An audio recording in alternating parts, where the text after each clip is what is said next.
kidding this one.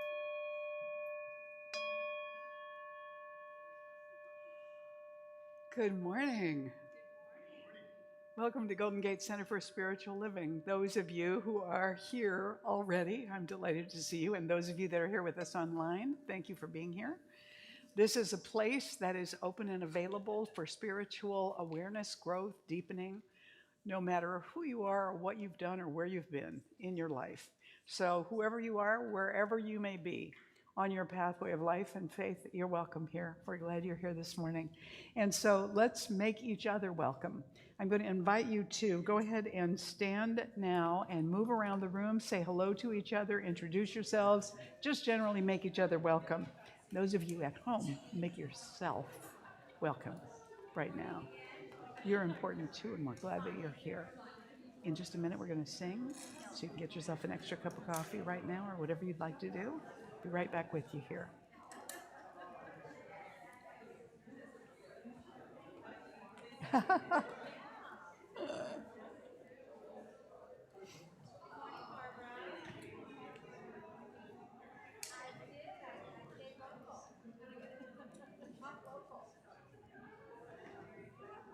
Good morning. Good morning, Mary. So How, nice to say good morning to you. how are you?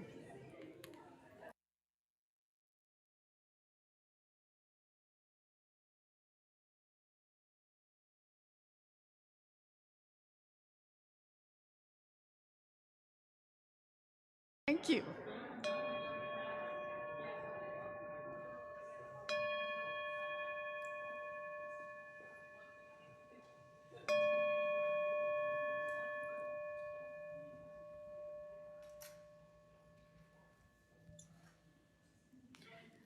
All right. So we have Gary Lynn Floyd with us as our morning musician, not in person, unfortunately, but in video. And once again, he's delighted, of course, to be here. As you know, he's the artist in residence at the Reno Center for Spiritual Living. But he is one of our favorites, and we're one of his favorites. So he is here this morning, and he's singing a song that he wrote with Karen Drucker, which we are all familiar with. So I'm going to invite you to stand up now and get ready to sing We Have Come Here with Gary Lynn Floyd.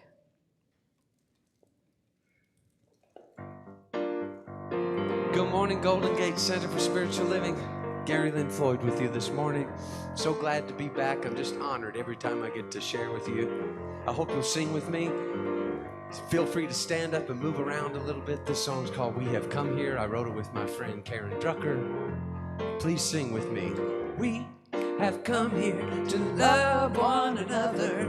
We have come here to let our love show. We are family, we're sisters and brothers, and we carry this love everywhere that we go. Sing all that again. We have come here to love one another. We have come here to let our love show. We are family, we're sisters and brothers, and we carry this love everywhere that we go. Second part, we carry this love. Sing that again. We carry this love. One more time. We carry this love. We carry this love everywhere that we go. Back to the top. We have come here to love one another. We have come here to let our love show. We are family, we're sisters and brothers, and we carry this love everywhere that we go. We carry this love. We carry this love. We carry this love. We carry this love everywhere that we go. One more time. We have come here to love one another. We have come here to let our love show. We are family, we're sisters and brothers, and we carry this love everywhere that we go. We carry this love. We carry this love. We carry this love. We carry this love everywhere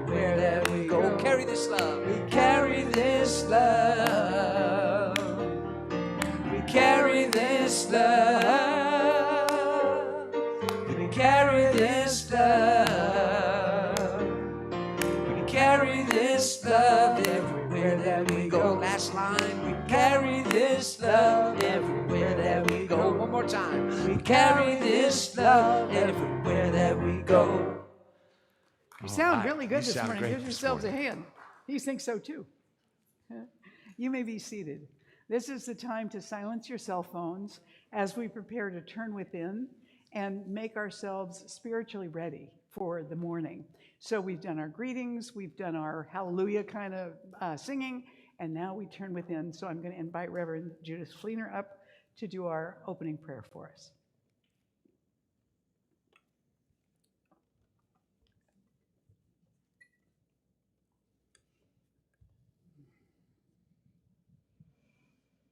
Standing in the presence of love. That love that surrounds and enfolds, is within and without, that is the very nature of the divine.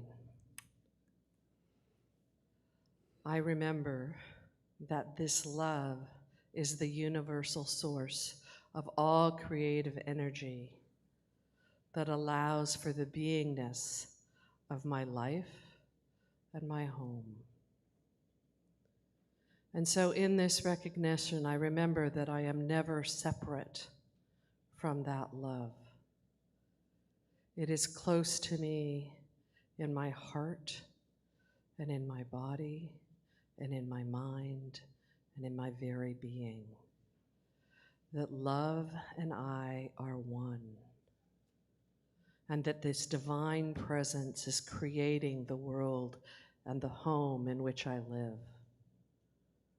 And so it is in this place of remembering that I claim for this time together here in this sacred space that we call the home of Golden Gate Center for Spiritual Living, that each and every person feels a sense of belonging, a sense of love, a sense of reconnection and healing.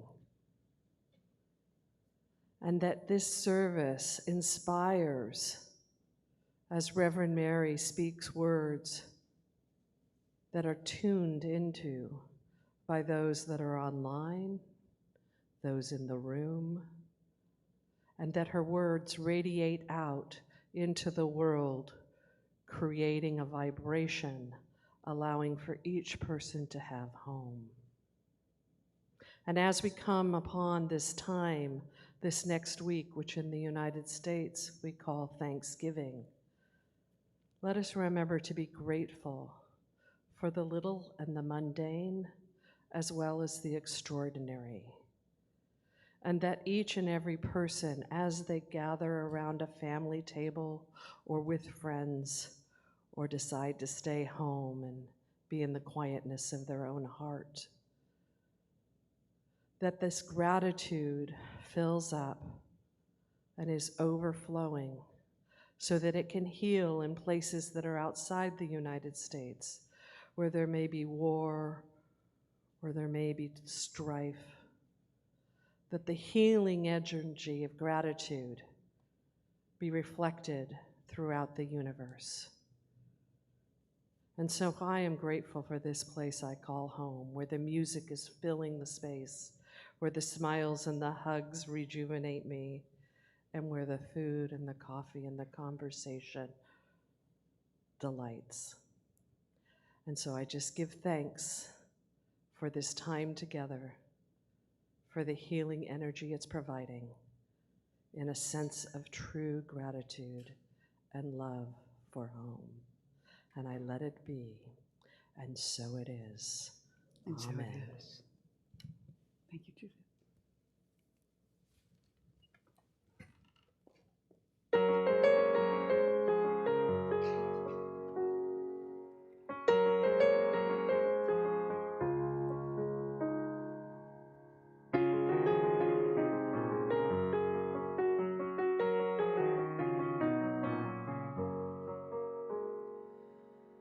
Everything beneath the sun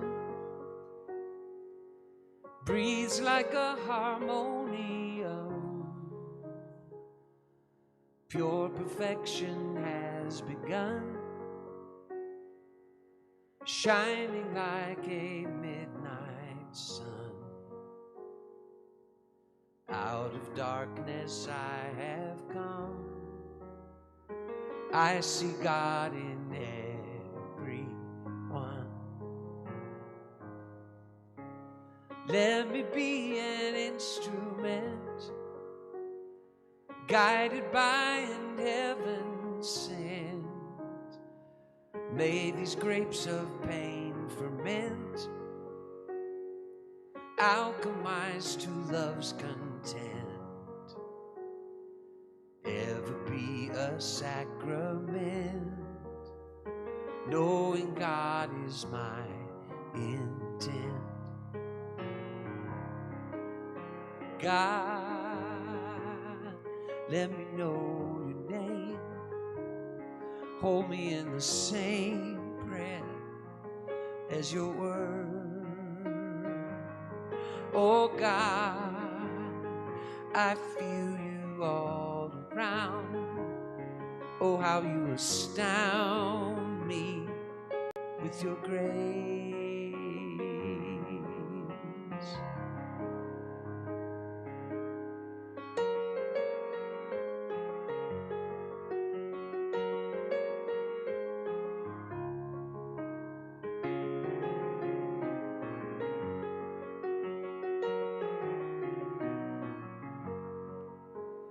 Rolling like a thundercloud, let me live my love out loud, standing for mankind and proud, baptized in a holy shroud. Peace be still and know me now, God is in all I have found. God, let me know your name, hold me in the same breath as your word. Oh God, I feel you all around. Oh, how you astound me with your grace. Spinning like a prayer feels, turning like Ezekiel's wheels. Nothing like a kiss seals this spirit I've become. Knowing what I'm here for, rowing on to distant shores, flowing from the infinite, God in everyone. Oh, spinning like a prayer feels, turning like Ezekiel's wheels. Nothing like a kiss seals this spirit I become.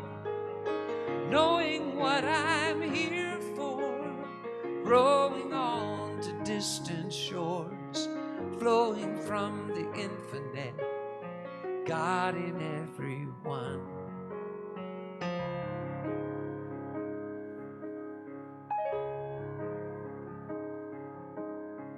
Out of darkness I have come, I see God in everyone.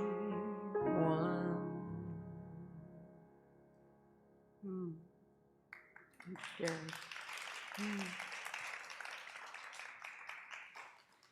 So we've been talking this year about living out loud, all the different ways that we can make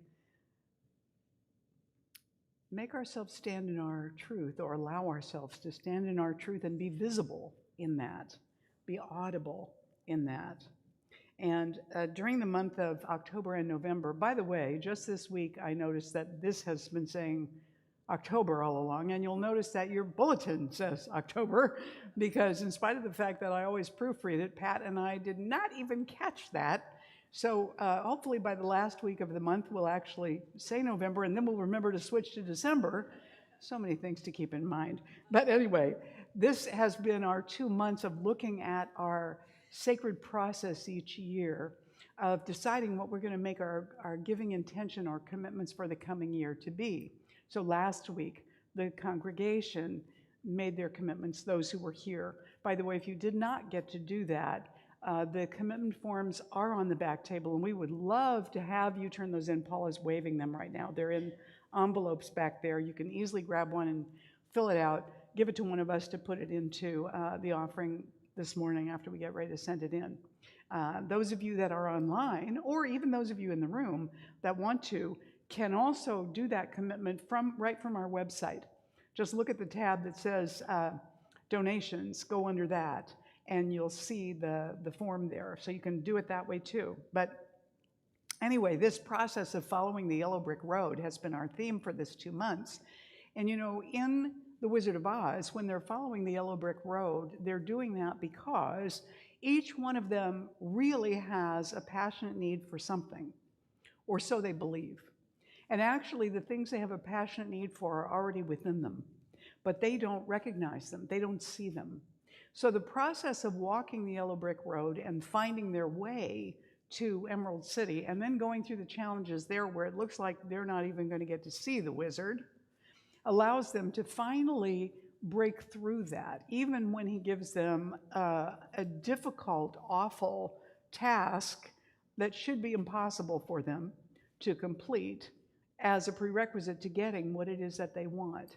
I was looking at something by the Buddhist abbot, Pema Chodron, this week, and she was making the comment, and this is not a direct quote, but she was making the comment that when you're studying to be a Buddhist, when you're learning to meditate, the promise isn't that meditation will make you blissful and put you into heaven and all that sort of stuff. The meditation is not to imagine that your life is going to be without challenges and be absolutely perfect, but rather it's intended to allow you to sit in the present moment experience without pushing it away or grabbing onto it. So whether it's euphoria or angst, the goal of the meditation is to be with rather than react to be with and make space for what is happening right now. Because in that process, when we let go, there is a peacefulness that comes, even in not understanding the appearances or the conditions that we're in the midst of. I'm not saying that's an easy thing to do. For most Buddhists, they spend a lifetime on that practice. But what it reminded me of is that we don't come here really for our lives to be bliss, even though everything is available for us to make our lives that. But we come as souls because we want to be more greatly realized as who we really are, to see the wholeness that we are and the gifts that we are, and to bring them forward into use, and to allow more to be revealed to us than we have yet been aware of in terms of our own purpose and our own gifts. Does this make sense? Now, what that necessarily means is that there will be challenges. We sometimes grow, although we wouldn't have to, we sometimes grow a lot more from our challenges because we definitely don't want to repeat those experiences. Usually when we look back at the most difficult times in our lives, we could say those were times when we grew tremendously and that we don't regret that we went through those things. Would we want to repeat them? Absolutely not. So there is something that we're gaining from everything, even if the experience that we're in isn't fabulous. Are you with me so far? So this woman is an interim minister, as I was in Santa Cruz for a while. She's an interim minister serving in a church, and when she gets up to do a sermon one day, she says to the congregation, you know, an interim minister is kind of like a piece of cardboard, you know, that goes into a window frame when the window's gone. It kind of does the job, but it's not really the real glass. So when you get your new minister, then you'll have, you know, the real glass for that space, that real window pane. And at the end of the service, a woman comes up to her who really wants to give her a compliment on her talk that day and says to her, "You weren't just an interim minister today, you were a real pain." So sometimes we are taken aback by what greets us, as we're doing our lives and our work in the world. It may not always show up to us exactly the way we'd like it to. What I'm talking about today is the magic of praise and gratitude. When we appreciate something and we let it be known that we appreciate it, it appreciates. So when you make an investment, if the investment is good, the value appreciates. Well, that's what happens with what we are grateful for, what we acknowledge and praise, what we notice and put attention on, because attention grows things. So attention becomes then an actual fertilizer for what we want to get more of. And the easiest way to express that desire to cultivate something is to express appreciation for it, to express gratitude. All these little stones say it's not happiness that brings gratitude, it's gratitude that brings us happiness. So the attention we give to something is the fertilizer that increases that thing, but also our experience and appreciation of it grows too. As we bring our attention to it, we notice it more. We notice it more in other people. We notice it more around us and in ourselves as well. So if those are qualities we want to see more of in the world, we want to give those qualities attention. You sometimes hear people say to parents or teachers, catch them while they're doing something right, then give them attention, instead of when they're doing something wrong, and having them get a lot of attention, but not of the richest, most nourishing kind. So the question then arises about, what do we want to cultivate? Usually when we look into the world right now, we sort of feel like there's not as much to praise as we would like.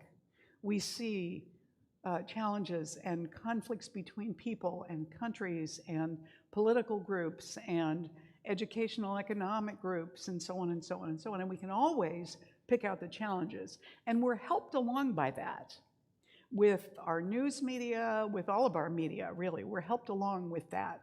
So what we see most is messages about what's not working. And that brings more and more of it into our experience because we put our attention on it. So, when superhero movies come out, we love to see the superheroes go out and win, right? But in order for them to win, there has to be somebody bad, there has to be a conflict, and the bad person, not their behavior or their ideology, but the bad person has to be somehow taken down or destroyed. And so we cultivate ongoingly that us-them, good, bad, right, wrong. And so we fall into those categories as we judge ourselves and as we judge other people. And the delineation becomes clearer and clearer and more to us, rather than what Gary was singing about, where he says, I see God in everyone. God's in everything I've found. And that's the actual truth, although it might be hard to make art out of that. Even the Renaissance artists who did the most amazing paintings and sculptures were painting about challenges in Jesus's life often, or sculptures. They were all in the Christian vein for the most part at that time, or they were portraits, and nobody smiled in their portraits. There was a lot of struggle in life then. I think our struggle in life now tends to be all here, and then that gets played out in our thoughts, our verbal expressions, and our behaviors. Maybe not yours, but certainly mine. So our founder, Ernest Holmes, said, it's right to love people and good to praise everything, because hidden in everything is a seed of perfection. I once did a talk about how along our way, even when we're walking rocky paths, there are stones that are gems. And that really, if we could look at all of the people in our lives, we'd see they're all gems of different colors, different types of facets, or uncut gems. But they're all gems, really, and not just rocks. They're all hidden gifts in a way. Sometimes we find the hidden gift. Sometimes we're left wondering if there is one, but somehow there is one. Well, one of the congregants came up to me afterwards, and I'll have to rephrase this a little in order to say it in church. She said to me, "But Reverend Mary, how do you know if they're angels in disguise or if they're really just jerks?" And I said, those are the hardest ones to recognize, because it's easy for us to think that somebody's a jerk, or I'm sorry, I've been a jerk, whatever it is. But behind all of that, behind our labels for people, behind our reactions to them, behind their behavior that we find difficult, is fear. Now, in men, not all men, and some women, fear is masked, even to the person, as anger. If you're quick to anger, there's fear underneath that. What is the fear? That's actually a worthy question to ask.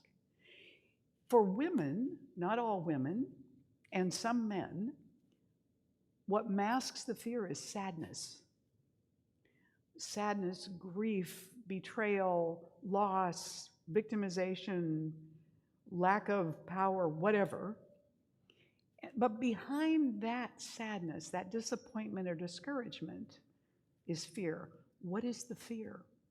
So when we begin to look into our lives with an attitude of gratitude and praise, what we begin to do is reclaim the power and be strong enough to look at the fear, to let ourselves see it directly and question it as we sit with it. I don't like that any more than you do, by the way. This is not something I look forward to doing. I am an expert at distraction and avoidance when it comes to being uncomfortable, angry, sad, because I learned all those things were bad at some level. Those were the negatives. Those are the things that we don't want. But maybe there's something hidden in there that's the real truth behind the fear. Because when I look behind a fear, what I'm guessing I'm going to find behind any fear I have is a false belief. And the false belief has something to do with being separate from all that is, being separate from the divine presence. When we express gratitude for what we're truly grateful for, gratitude creates multiple unintended blessings, consequences of good, rather than unintended consequences that turn out to be negative somehow.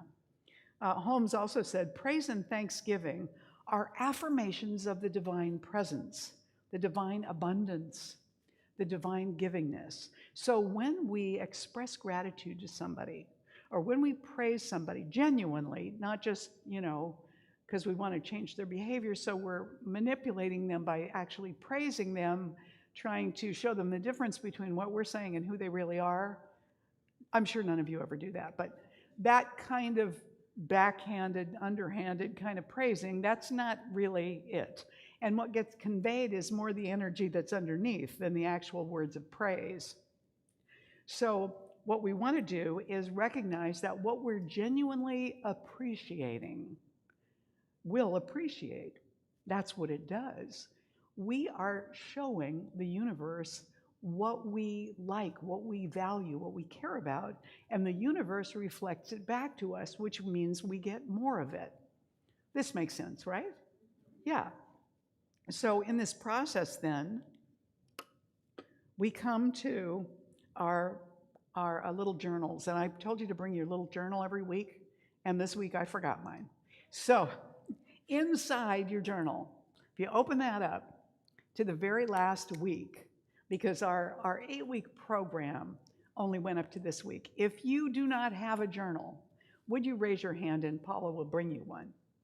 If you don't have a journal. And today you received a brick that says Harmony, because we're creating a yellow brick road with our journals. Not actually, we're putting the yellow bricks in the squares. So you'll have on your on your journal page for today, which is November 19th, one more over here and one more over there. Oh, and one more right up here too, Paula. One more right here. Yes, in the middle there. Does anybody need a pen? Now we'll take the pen hands. I probably should have said that earlier. But anyway, keep your hands up and she'll find you. What we do with these, and you'll notice opposite that page with the rectangle on it, there's a place you can take notes in the service today if you want to. But what you're going to do on the morning page with the quotes, where you see the rectangle, it says something like, what am I willing to give up to have more harmony in my life, or to grow my praise and thanksgiving? There's something in the way of us doing that. It might just be unconsciousness, where we're not really providing the praise and thanksgiving that we actually observe or that arises in us. We don't actually communicate it. You know, when I was a child, my aunt said to another aunt, another one of my mother's sisters, she said to her something about what a beautiful child I was as a little tiny girl. And the second aunt who heard that told my mother, but the aunt who thought it didn't say it to her. I don't know why. There was something, I think, kind of like not wanting anybody to get a swelled head, you know, not wanting somebody to be too big for their britches. So there was a withholding of praise and appreciation so that the person wouldn't believe their press clippings too much, right? But what it did was it let everybody feel like they were less valued and less valuable than they really were.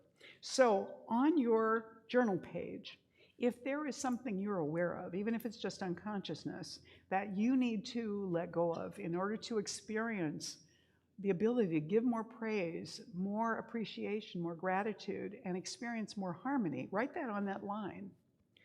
And when you go home today, you're going to take your harmony brick and some kind of glue or tape or something, stick that on the back and glue this in place of what you need to release, like glue it right over the top of that, so that what you see, you'll probably want to, when you go back through your journal, cross off the things that say, what am I going to let go of to experience more of in my life? Because it looks like the answer is harmony.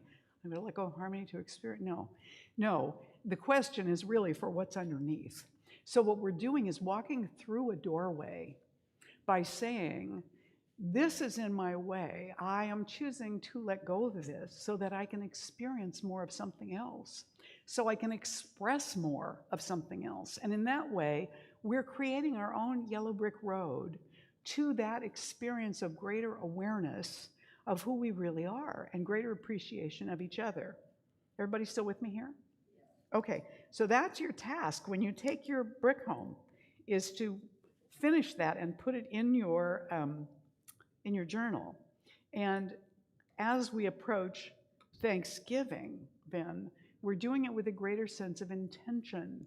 The intention is to take more time every day to express appreciation and gratitude. This week, we got a great opportunity to do that with Thanksgiving coming up.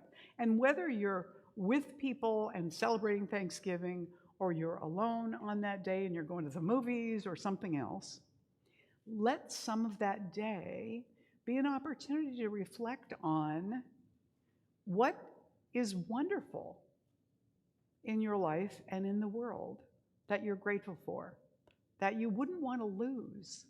And it may be things that up until now have become kind of taken for granted in your life. People, pets, gardens, things that you're so used to seeing. I grew up in Seattle. I saw Mount Rainier every day that wasn't completely overcast. Never really thought about this gorgeous, huge mountain at the, right there. I could see it from where I lived as I was walking down the street. It would just look that way, there it was. And I never, ever thought about it, really, until I moved away. And then I realized by comparison how amazing that mountain is. And I could appreciate having grown up near that presence, that beautiful energy that was right there. Deepak Chopra talked about there was an article he wrote where he talked about how every cell in a human body has a particular job to do within the organ that it's in or within the bloodstream, and it does not only do that job, but it does that job in such a way that it is participating with the other cells in that organ and with the other cells in the body to be a whole system that functions. And he says, the primary activity of cells is giving, which maintains the integrity of all other cells. Total commitment to giving makes receiving automatic. It is the other half of a natural cycle. Hoarding is not an option. And the title of his article is, If Only I Could Be Like My Cells. And really, isn't it that if only all of us could be like the cells in our own body, which are already demonstrating how to operate in harmony together. We're slower than our cells, apparently. And Rabbi Abram Joshua Heschel wrote in his book, I Asked for Wonder, the great yearning that sweeps eternity is a yearning to praise, a yearning to serve. And when the waves of that yearning swell in our souls, all the barriers are pushed aside, the crust of callousness, the hysteria of vanity, the orgies of arrogance. For it is not the I that trembles alone. It is not a stir out of my soul, but an eternal flutter that sweeps all. So this yearning within us is this subtle experience of leaning toward the more. There's something we yearn for. We may not be clear what that is. It's more than whatever the material good is that we want to experience in our lives. It's something more ethereal, more liminal than that. It is something that is ineffable, but we feel it. And when we encounter something close to it, we know it. Is this making sense? Do you know what I mean? There is something, and sometimes it happens suddenly in a moment. We're taken into this kind of experience. And at other times we've been, praying or meditating or centering ourselves, and we find ourselves sinking into that place. It's so wonderful. Emma Chodron, who I spoke about earlier, says every day we think about the aggression in our world. Everybody always strikes out at the enemy, and the pain escalates forever. We could reflect on this and ask ourselves, am I going to add to the aggression in the world? Every day we can ask ourselves, am I going to practice peace or am I going to war? There are times when I feel so right about climbing up on my high horse, so right about being self-righteous and being, what is the word I want? Arrogant, spiritually arrogant, I guess, about looking at some other behavior and declaring that as abominable or wrong or indefensible or not understandable. And yet, if I actually could get inside that person's life and their mind and their head and their experience and their personality, I would probably do exactly what they're doing.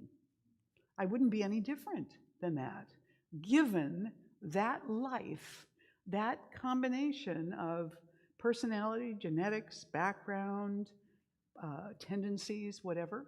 I'd probably be that very person. That doesn't make it easier to forgive them, however, but I could, if I were willing to, take a moment to at least acknowledge that to myself, that even though I wish I could change that, there's a reason why that is the way it is, that situation, that person, yeah? And as we go to war more and more inside ourselves, we maintain that status quo and even enhance it without intending to. So, as important as preparing a Thanksgiving meal, as you are doing that, if that's what you're doing, as you shop, as you cook, as you gather with people, see if you can make a practice of being thankful. Yeah, you're in a crowded grocery store, everybody's pushing and shoving, they all want the same things and everything. Be grateful there's so much abundance in there, that all those people know they can get what they need, what they want for their celebration. Be grateful that there are other people to pick those fruits and vegetables, to package those things, to ship them, to market them, to put them out for us so that we can get them, to be there to facilitate the sale, to give us bags if we need them. There's so much service available in the midst of the busy grocery store that we're frustrated with, right? So if we could remember just to be appreciative, we're in traffic, we're actually experiencing abundance.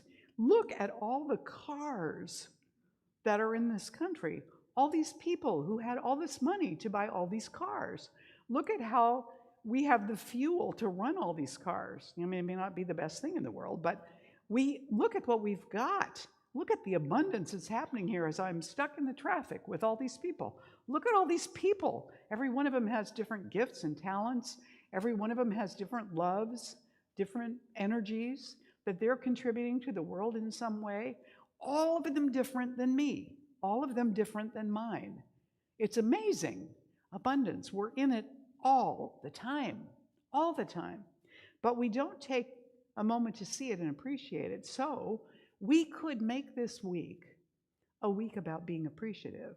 Now, you may have, in this past week or so, if you were here last year at Thanksgiving, and I haven't gotten mine yet, so you may not have, gotten back in the mail the card that you filled out last year at Thanksgiving saying what you wanted to look forward to being grateful for at this time this year. And so if you look at that, you can see a measure of how much you have experienced gratitude and appreciation and expressed it this past year. Because if what's on that card is not something you're now grateful for, it's not the universe that missed out bringing that to you. So right now, what we're going to do is take our cards for next year, which I think you all got this morning as you came in. Anybody not get a card of what you want to be thankful for next year? Right here and back here and over here and over at the they're not sitting on the mantle, on the hearth. Randy needs one also. And did you get yours over here? Did you all get yours, your cards? Okay, great. Anybody else need a card? Anybody else need a pen? All right, now think about this. Think about this. Whatever you wrote down that you were going to let go of in order to experience and express more praise and gratitude, invite more harmony into your life, if you do let go of that and express more praise and gratitude. So we're assuming now that what you're doing this coming year is cultivating more praise and gratitude. If you do that, what could you welcome into your life that you would like to be grateful for in 2024? So let's close our eyes for just a minute. Before you write, let's close our eyes together and think about yourself as being a person filled with appreciation, filled with the light of overflowing appreciation and the enhanced ability to express that without expecting anything in return. Just imagine yourself sort of shedding gratitude and appreciation everywhere you go and expressing it, not just feeling it, but speaking it to people, communicating it, and allowing that to be reflected back to you. And if that is reflected back to you in the way that you would most love to see, what would that be? That's what you want to write down. So I invite you to take your card that says, at Thanksgiving time in 2024, I will be grateful for, and you're going to write that down on this card and then sign it with your name. Now, none of us are going to see this because you're going to address the envelope to yourself. We're going to collect them, and next year in November, we'll mail them back to you. So take a moment to write down. And those of you that are on YouTube watching this morning, if you have a membership in YouTube, you can write a comment underneath the video this morning, perhaps after it's posted as a video rather than live. I don't know about live. Write a comment down for us about what you want to be grateful for at this time next year.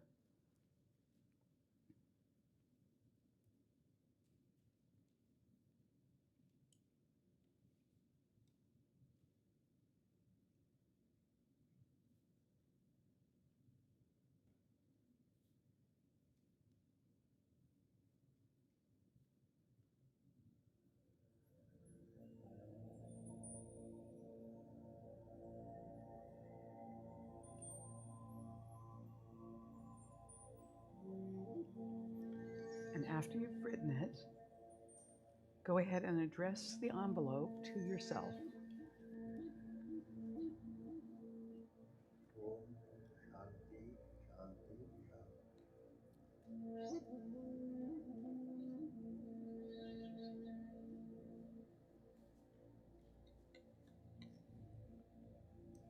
And then we're going to collect them.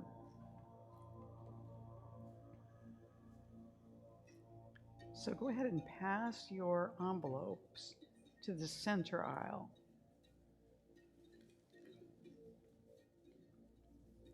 Go ahead and put the card in, seal it, and then pass your envelope to the center aisle so they're easy to collect.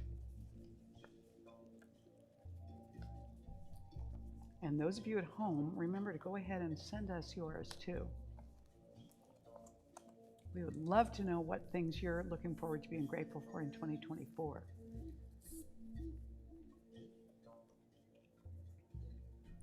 Paula, can I give you mine as well? Thank you. Good. So this is our beginning, actually, in preparation for 2024. In fact, if you want to practice getting ready to be grateful for that, you can start now. And start building praise and appreciation into your week, each week, as you're living your life and going about your business. You know, see if you can think about the things that annoy you. Look at and see if you can see abundance around that thing that's annoying you. Some kind of good abundance.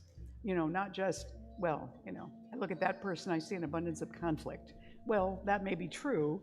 Keep looking. You know, what else do you see? What else does that situation bring to mind in terms of abundance and goodness that you can appreciate and be grateful for?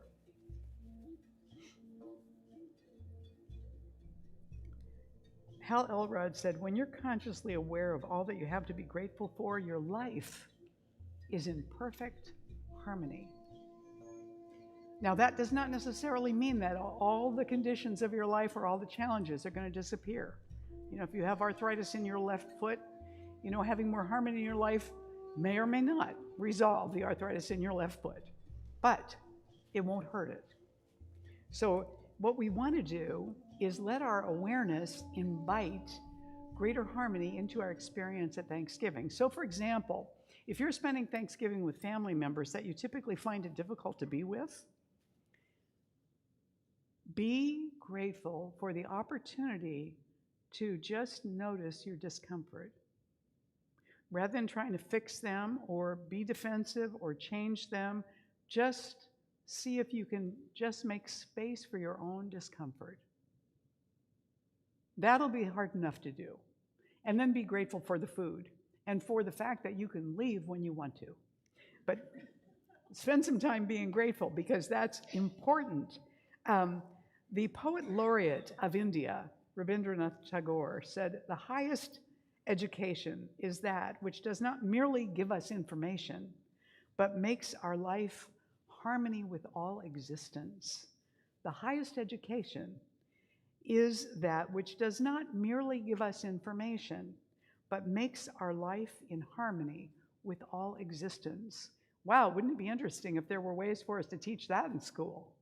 That's real education. And Sallust, who was a Roman historian, said, "Harmony makes small things grow. Lack of it makes great things decay." And that, I think, is a wonderful piece of wisdom for us to be aware of. So we have many blessings in our lives already. The present goodnesses that we can already be grateful for. What do we want to begin being grateful for now? What do we want to begin being grateful for that we've overlooked or that we've held in a negative attitude that we could look into more deeply? What will we begin being grateful for in this Thanksgiving week now that we want to carry forward? What have we overlooked? And I want to share an interesting story with you to conclude this morning, because this I thought was really interesting. I found this yesterday.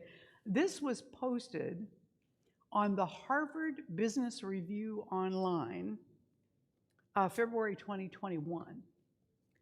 And this is an edited version of what's on there. Neuroscientists have shown that the brain processes verbal affirmations similarly to financial rewards. Our research suggests that people may not follow this advice because they underestimate the positive impact of kind words on others. In 2 independent lines of research, we asked participants to estimate how another person would feel after receiving a compliment.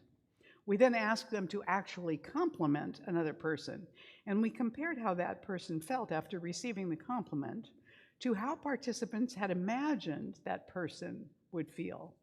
We consistently found that people underestimated how good their compliment would make the recipient feel. Now that I find fascinating. In fact, they often believed that their exchange would probably make the person a little uncomfortable. In fact, only 50% of people in one experiment who wrote down a compliment for a friend actually sent the compliment along when given the chance, even though they'd already done the hardest part.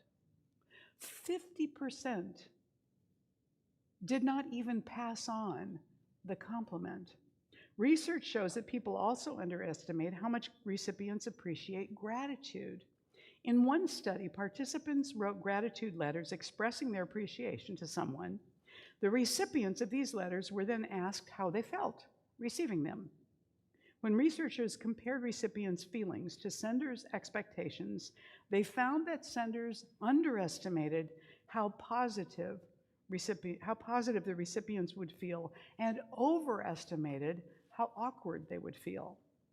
There is ample evidence that giving someone else a boost, whether by giving compliments or expressing gratitude, has a mood-lifting effect and contributes to well-being. This means everyone benefits, givers and receivers alike. So how wonderful would it be for us to celebrate each other more, to stop being so reluctant to pass on appreciation or gratitude or a compliment to someone else when we notice it. I have a tendency to tell people, "Oh, what great shoes. I love your shoes." And somebody told me once I shouldn't bring attention to people's shoes. I thought, why not? Well, it was because they thought somebody else might feel bad about their shoes. It was like, you know, I can't control everybody's reactions to things, but I like those shoes. You know, why should I not say so, right? And when you are the recipient of a compliment, let me give you a clue. The response to a compliment is, thank you.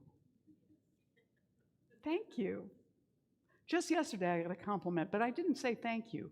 I kind of explained what the thing was that was being complimented as if it was less worthy of being complimented, right? And when you do that, it takes some energy away from the person that just complimented you, you know, and also kind of assumes that they're less astute at observation than they really were by pushing the compliment away. So let's don't be doing that. And also this week, I did the very thing I said last week I wouldn't do. Somebody offered me help and I said, oh no, I'm fine. But I noticed it the moment I said it, so that's good. We are here to grow. We are here to express and to expand and to be more. And it's so easy by starting with appreciation and gratitude. I am grateful this morning for you. You are a wonderful congregation. Thank you, and namaste.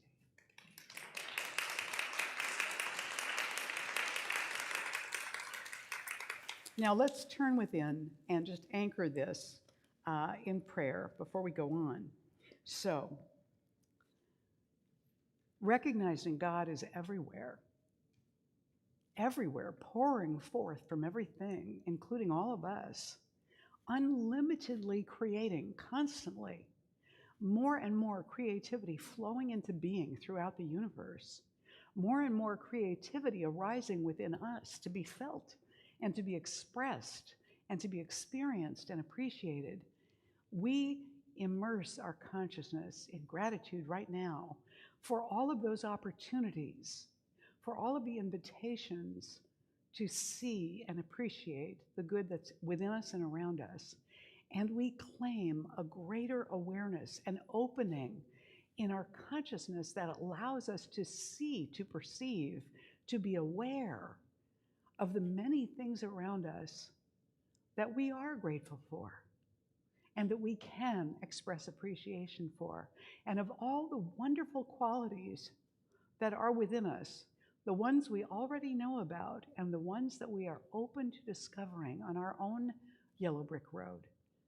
We're deeply grateful to be aware, to be alive, to be empowered with the creative law, and to know that the law always says yes. So we let this prayer go into the law now, to be brought forward into form and experience within us and through us. We're so grateful, and so it is. And please stand now and join me for the morning affirmation. I embrace the practice of expressing gratitude and offering prayers. As I do this, I find more and more harmony shows up in all areas of my life. What I focus on increases, and so it is. You may be seated. So I'm going to invite the ushers to come forward now. Now, those of you that would like to make your financial commitment for 2024 and 2025, when we did that last week, we did a special ritual of going inward and declaring that and making our awareness before we made those commitments, which we turned in. And by the way, if you pick up a commitment form this morning for that purpose, just be aware what you're doing is making a declaration there as if it's for 1 year. At the top, it asks you to put in the total you're going to give for the year, and then to show how you want it broken down, monthly, weekly, however you intend to give it, and so on. But just be aware the total is in that top line, and take some time with it if you're going to do that. We hope that you will.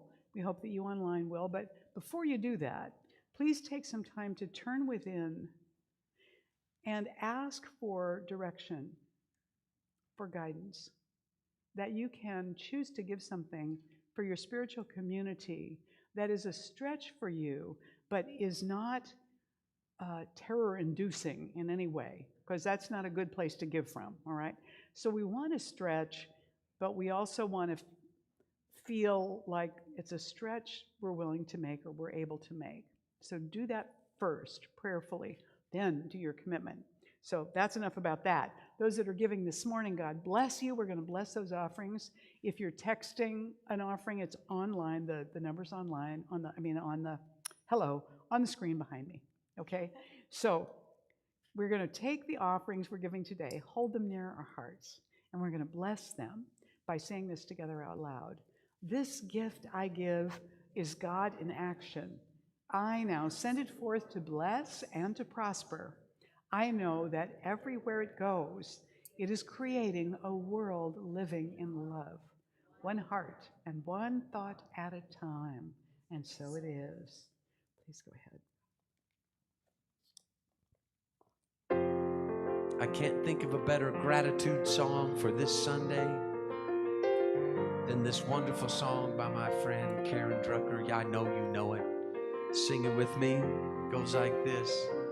Gratitude before me, gratitude behind me, gratitude to the left of me, gratitude to the right of me, gratitude above me, gratitude below me, gratitude within me, gratitude all around me.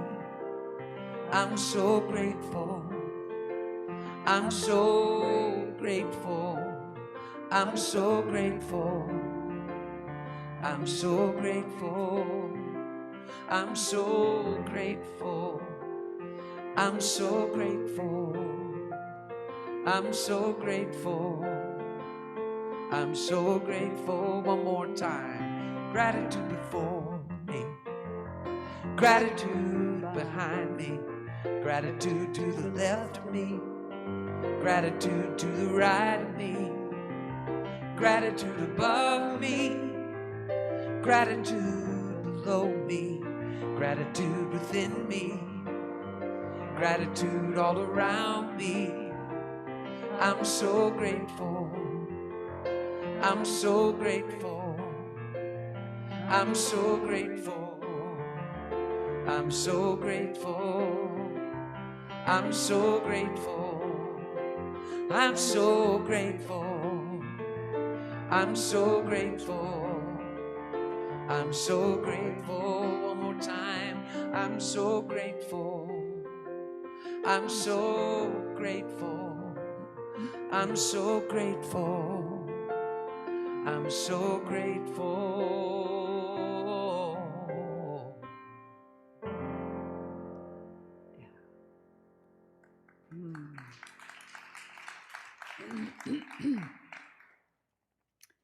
Well, and we are grateful for Gary Lynn Floyd.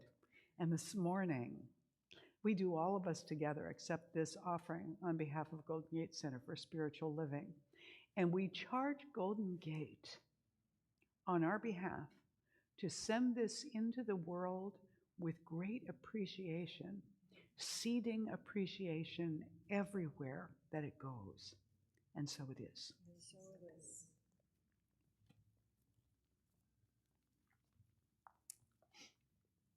So if you're with us for the first time this morning, I want to direct your attention to the back table here where Galen is standing. We have all kinds of things that you're welcome to take with you, and we also have welcome packets specifically for our newcomers. Yeah, you can tell because they say welcome on them. Inside there's a blue card. If you take that blue card out, it's about this big, fill it out, give it to Galen. She's going to give you a little book.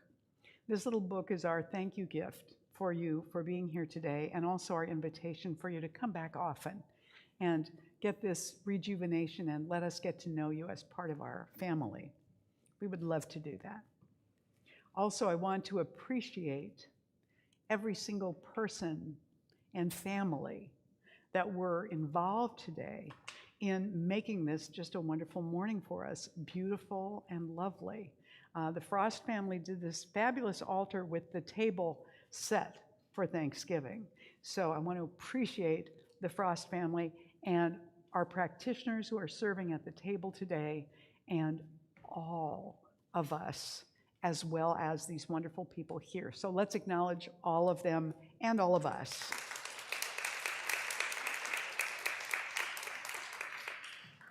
So I want to remind you that the first Sunday in December, we have a crafts fair happening here. If you are somebody who makes things, who writes things, who takes pictures or does sculptures or makes jewelry, you may want to participate in the craft fair. If you do, you want to be a vendor, you want to sell things for Christmas on that day right here, then you want to contact Sophie Fleming. And Sophie's contact email is up on the screen. Contact her and let her know that you want to be a vendor. She'll let you know what you need to do and how to do that so you can get a table or part of a table for that morning. It will also help us plan for how many tables we need and so on and so forth. So please go ahead and do that. Also, you know that we're moving. So we do have a sign-up sheet on the back table for just a few slots for some help with the move.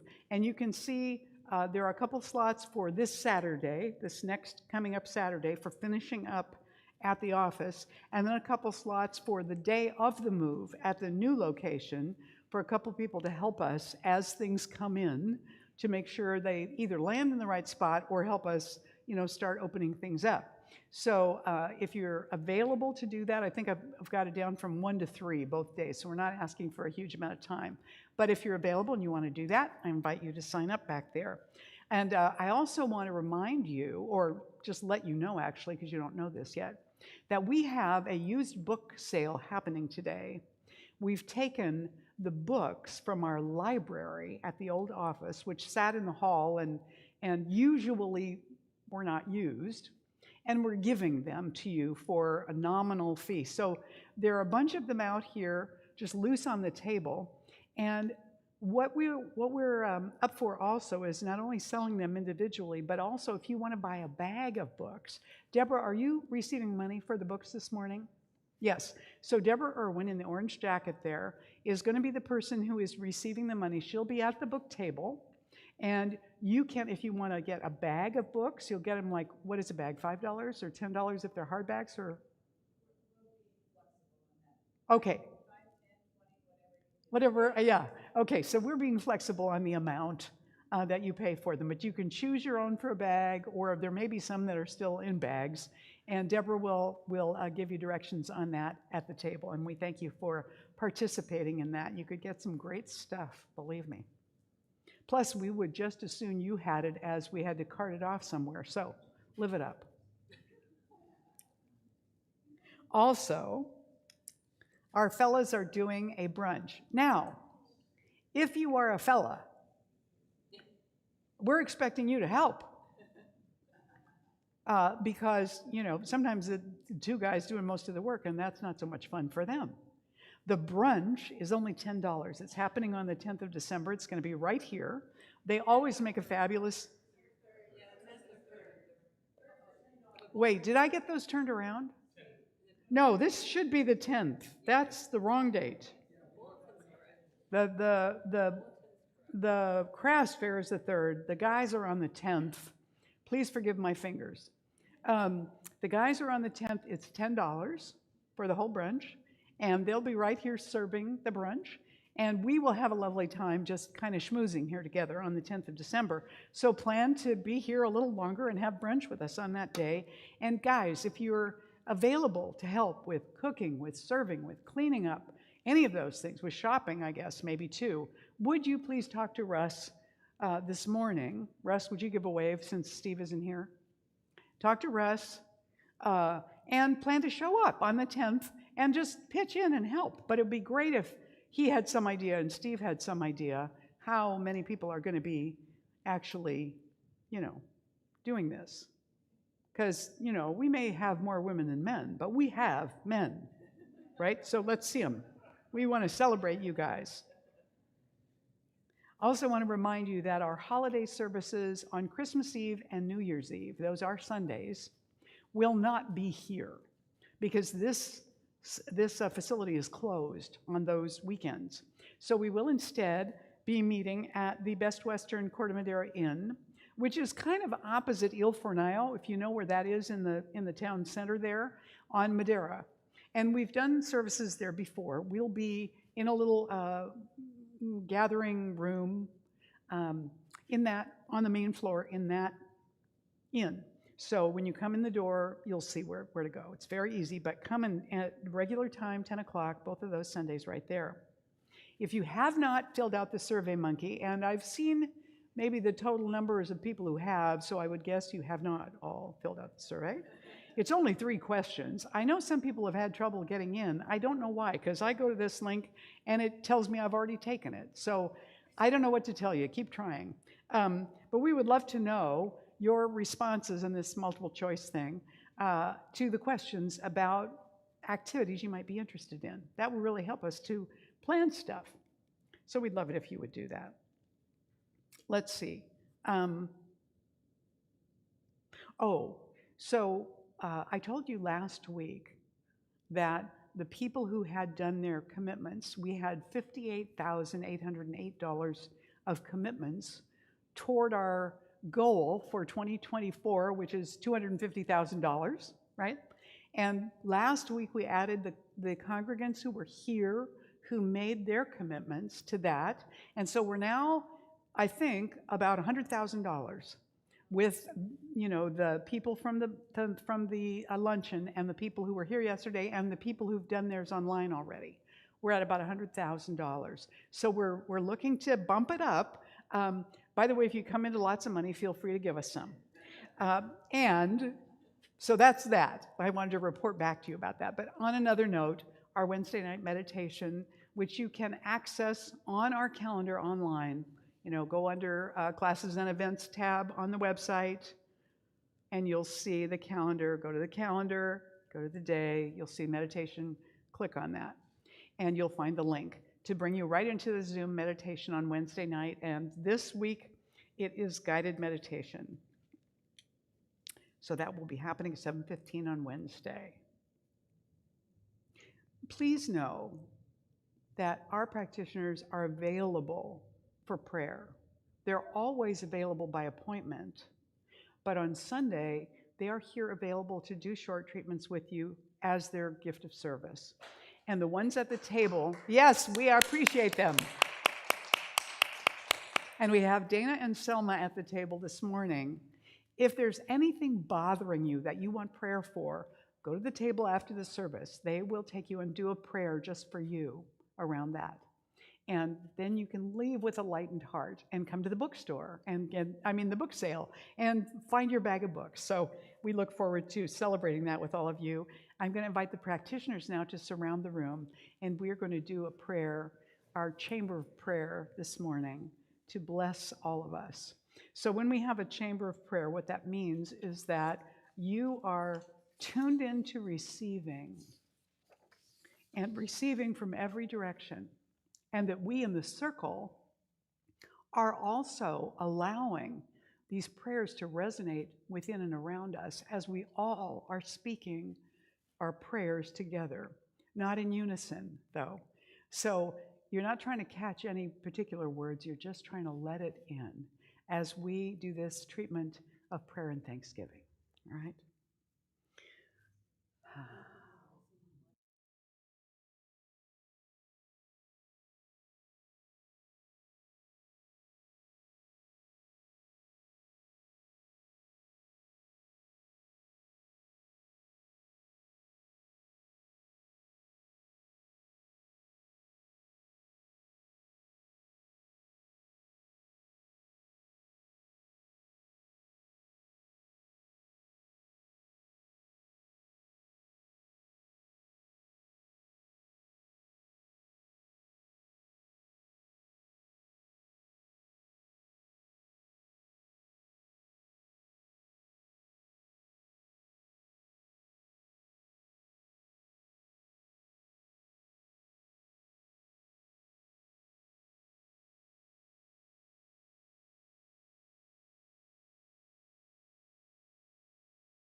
And so it is.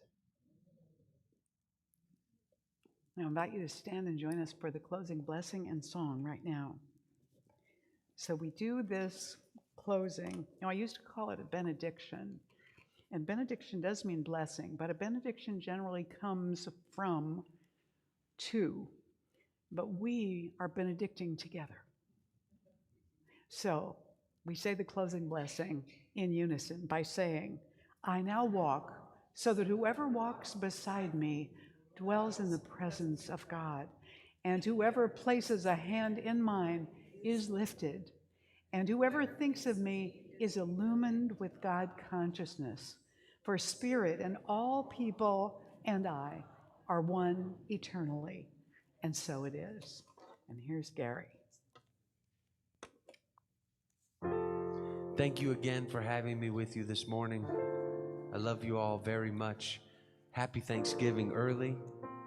And this is my go-to song as we leave, just because it's a blessing to you. It's from my heart to yours. Love be with you, peace enfold you, spirit lift you, breathe it in. Truth come through you, may good flow to you, and let joy renew you till we meet again. Love be with you. Ooh, love be with you. Ooh, love be with you. Ooh, love be with you. All together, hand in hand, we see the light take a stand, and we are changing. A whole new life for you and me. Take your past and set it free. Share this blessing. Here we go. Love be with you. Peace enfold you. Spirit lift you. Breathe it in. Truth come through you. May good flow to you. Let joy renew you till we meet again. Love be with you. Love be with you. Peace enfold you, spirit lift you, breathe it in. Truth come through you, may good flow to you, let joy renew you till we meet again. Love be with you. Ooh, love be with you. Ooh, love be with you. Ooh, love be with you. Ooh, love be with you. I love you. See you next time.